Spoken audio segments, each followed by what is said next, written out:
Hello माय divine souls. तर आज आहे नवरात्री. तर नवरात्रीच्या खूप खूप मनापासून शुभेच्छा. गणपती उत्सव आणि ऋतुपंधरवडा संपला म्हणजे आपल्याला वेध लागतात ते नवरात्रीचे. नवरात्र हा हिंदू धर्मातील अति महत्त्वाचा सण. हा सण खोट्या वाईट गोष्टींवरील सत्याचा विजय दर्शवतो. नवरात्र म्हणजे आदिमाया आदिशक्तीच्या उपासनेचे दिवस. नवरात्रीच्या पहिल्या दिवशी अश्विन शुद्ध प्रतिपदेला घटस्थापना होते.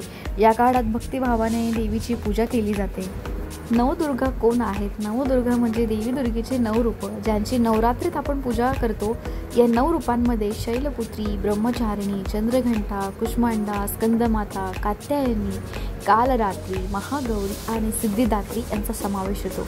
नवरात्र हा सण देवीच्या या 9 रूपांचा सन्मान करण्यासाठी साजरा केला जातो आणि या काळात भक्त या देवींचे आशीर्वाद घेण्यासाठी प्रार्थना करतात. नवदुर्गांचे महत्त्व जेवढे आहे सामर्थ्य आणि संरक्षण. या रूपांमध्ये देवीची शक्ती, सामर्थ्य आणि संरक्षण आणि ज्ञानाचं प्रतीक दर्शवलं जातं. सृष्टीतील मिती, सृष्टीमध्ये असलेल्या 9 मितींवर या 9 दुर्गांचं आधिपत्य आहे, म्हणूनच त्यांना नवदुर्गा म्हणतात. स्त्रीशक्तीचा सन्मान करतो आपण.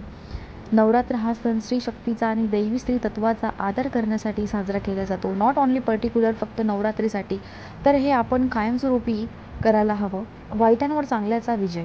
पौराणिक कथेनुसार देवीने महिषासूर राक्षसाचा वध करून नकारात्मक शक्तीचा नाश केला आणि वाईटावर चांगल्याचा विजयाचे प्रतीक म्हणून हा सण साजरा केला जातो. नवरात्रीतील देवीची 9 विविध रूपे असतात. त्याच्यातला आज पहिला आहे देवी शैलपुत्री.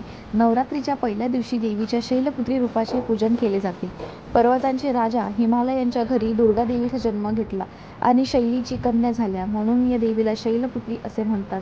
या अवतारामध्ये देवी वृषभावर बसलेल्या आहेत आणि देवीच्या एका हातामध्ये कमळाचं फूल व दुसऱ्या हातामध्ये त्रिशूल धरलेला आहे. देवीच्या या अवताराचे पूजन केल्याने आपले आरोग्य चांगले राहते अशी धारणा आहे. Again wish you a happy Navratri to all. Thank you.